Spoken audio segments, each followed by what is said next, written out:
Hi everyone, I'm Maddie. Welcome to our Millsaps 101 podcast.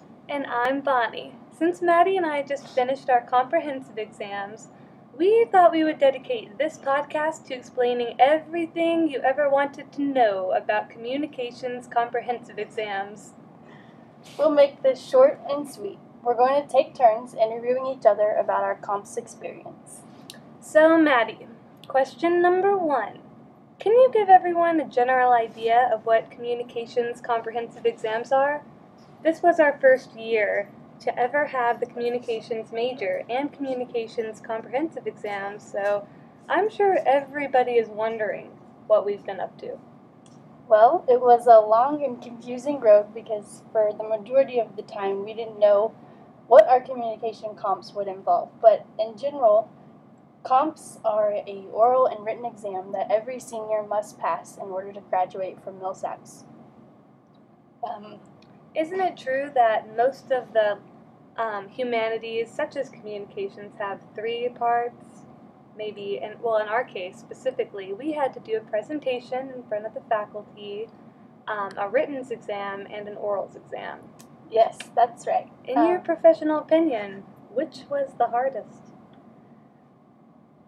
For me, I would say the presentation was the hardest just because I get really nervous talking in front of people. So I would say the easiest part for me was the written exams because that's kind of my stronger point is writing. And we had 24 hours to answer one question. It was a really broad question about communications and culture in general, and after the 24 hours, we turned it in, and then a few days later, we had our oral comps, which stemmed from what we wrote about. Thanks for clearing that up. Of course, I already knew, but they didn't. Okay, next question. Who makes up your communications comprehensive exams panel? Okay, well, in our case, Dr. Curtis Coates, our communications professor, was on our panel. And then we had to select a second reader to also serve on the panel. And that kind of went along with your research that you were doing. So, for example, I was researching gender studies. So, luckily, we have a gender study focus in the English house, and Dr. Franey does that. So she was my second reader, and she served on my panel. However, the more popular focus was anthropology, and out of the 6 of us, actually 3 of the communication seniors had the anthropology focus, so Dr. George Bay was on their panel. I was jealous of them. They got to study together. We were the Bay Club. Moving right along. Maddie, is it true that as a communications major, you have to write a 20 to 25 page research paper and present it to the Millsaps faculty as part of your communications comprehensive exams? Yes, that is definitely true. You begin this paper during your fall semester of senior year during senior seminar, and Curtis limited our study to a topic that was focused about Southern culture. And so all of us chose a topic that involved that, but it could be really anything we were interested in. And of course it had to involve some type of communications / media.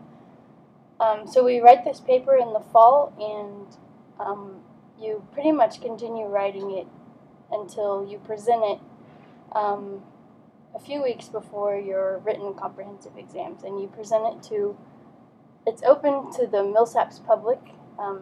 Anyone can come, and so all 6 of us gave a presentation.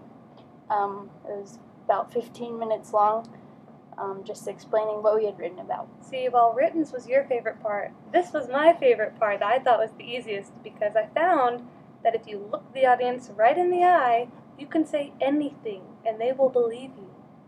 Well, at least I passed, so I think that's what happened. Let's hope so. Alright, so everything sounds pretty good so far, but there were only 6 communications majors this year. So, Bonnie, tell us about what the dynamics were like in such a small group.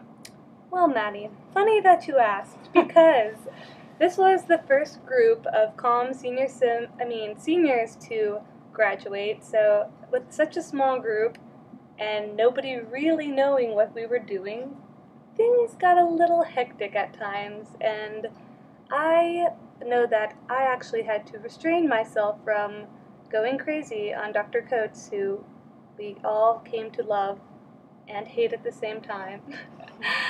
And it was just interesting. Definitely learned a lot. A little bit of a cat fight sometimes, but we all made it out alive, and we all passed comps. So that's what's important here.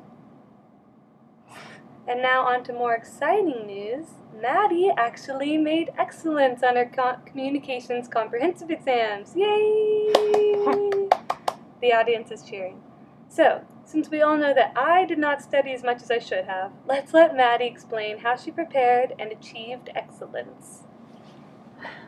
Where do I begin? It was a long road. Well, I guess to first explain a little bit, we each received a reading list. We all had to read about, 10 books from that Curtis assigned to us, and then we also received another reading list of equal length from our second reader.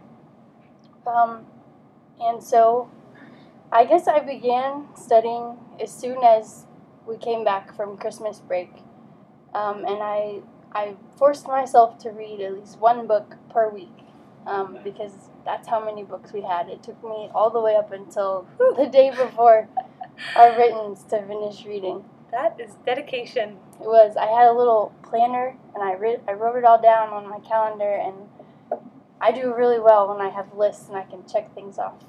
But I think the most important thing to remember while you're studying for comps is to take notes on everything you read while you're reading it, because the first week or so I was just reading. I wasn't really taking notes, and I actually had to go back and reread everything that I hadn't taken notes on, because when it gets down to it, you just don't have time to read everything over again, but you need to cram as much as you can in the few days before writtens and orals. And so note-taking is definitely a priority. Definitely. So everyone for listening, thanks, and now you know what you're going to be getting into if you become a communications major here at Millsaps. So beware and best of luck. See you next time on Millsaps 101.